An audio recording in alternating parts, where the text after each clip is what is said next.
Hey everybody, it's Christopher Dixieland Farm, and I'm going to continue my, I guess, top 20 albums of all time, right? The rules are that they have to be vinyl. I can only show one of one band in the top 20, and no comps, which in this case, in particular, I wish I didn't make that rule, but there we go. That's the rule I'm giving myself. And by the way, some of you will go on, oh, I can't pick my top 5, I can't pick my top 10, I can't pick my top 20. This isn't a court of law, you know. You could make it up. You could say anything you want, and we would never know, because it's just not gonna. Here, the greatest album of all time is Paul Revere and the Raiders' Greatest Hits, bar none. Second, John Denver's Greatest Hits. There you go. I'm on record.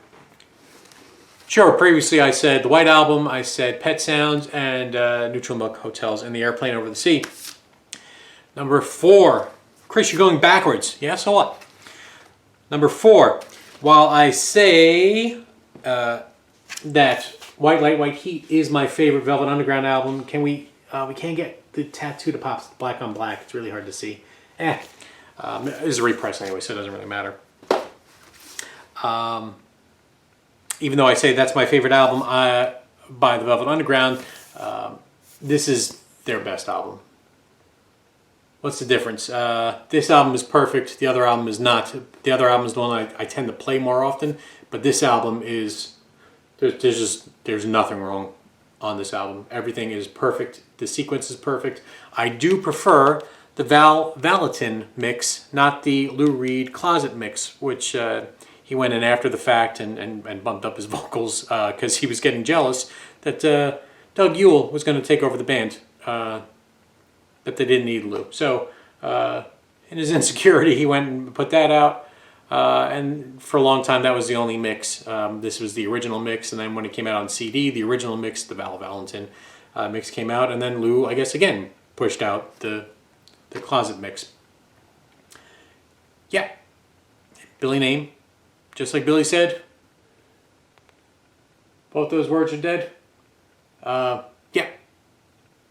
Perfect album. Velvet Underground. So one song kind of goes into the other. It still talks about some street things. Candy Says is about Candy Darling. I've come to hate my body and all that it requires in this world. So she was a transsexual. So still dealing with Velvet Underground like topics. Velvet Underground Loaded comes in close, but even though I've got no issues with Lonesome Cowboy Bill, it probably derails the album. And this is Lou trying to make a Loaded with Hits, trying to make a commercial album. I think he almost succeeded. A great album. You may notice Velvet Underground and Nico is not being shown here. That album is groundbreaking, but something I don't really listen to a lot. But these 3 albums I listen to all the time. The outtakes, if those outtakes were included on this album and it was a double album, this might be my album. But like I said, this is what I guess you would consider their folk album. Very understated. You all know this album. I shouldn't even be talking about this anymore. Again, White Light, White Heat is the one I listen to all the time, though.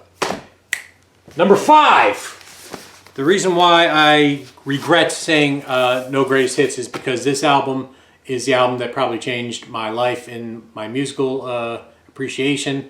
Got this at a tender age of 15 and didn't know music like this was out there. The greatest hits album of all time. It's up there along with Endless Summer and 1 or 2 other ones that I guess Lie in the Family Stone. That's another greatest hits. Perfect sequencing. Perfect period. This would be the album. The album I'm going to choose for the Kinks, who are my favorite band, by the way. So they're showing up number 5, even though they're my favorite band. I said it before in my Kinks video. Kinks Lola versus Powerman and the Money Go Round probably is my favorite album from them because it is the most consistent. There are no misses. Everything.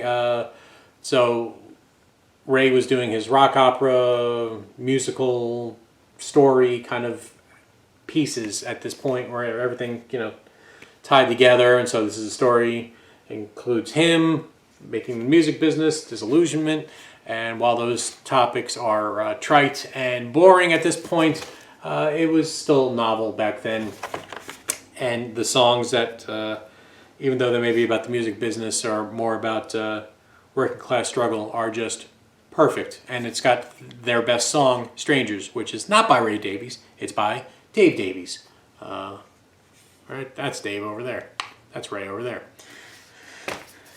People slag this album, but everybody in show business, it could have also been the choice. That album is great. You get a whole live album, and again, the tedium of the road, while annoying to hear, they weren't successful. They weren't millionaires, so I guess they get a pass, right? They weren't really famous because this album only sold like 20,000 copies. You know, hearing people complain about about that. This album is the one that everyone picks. This album has got a few clunkers on it. They're not clunkers. They're songs I would skip. They're fine. They're fine. They're great in the context, but when you hold it to like a bracket, Lola doesn't have that, except for maybe Rats. Face to Face also could have been on there. Crap. Something else by the Kinks also could have been on there, but there's one or two in here that are they're fine, but not when you compare it to the others. So that is number 4. Number 5. I hope you enjoyed watching me ramble about records, and I hope you enjoy your videos rambling about records. You should make them. Everyone should make them. No one's going to watch them, but you should make them because you should enjoy making videos. I have 3,000 plus subscribers and 150 viewers on any given video. So what does that mean? That means I have 150 subscribers. Those numbers don't matter. None of it matters. Nothing in life matters. We're all going to die. You know that, right? So just enjoy the things and hobbies and the people around you. And my hobby is talking about music.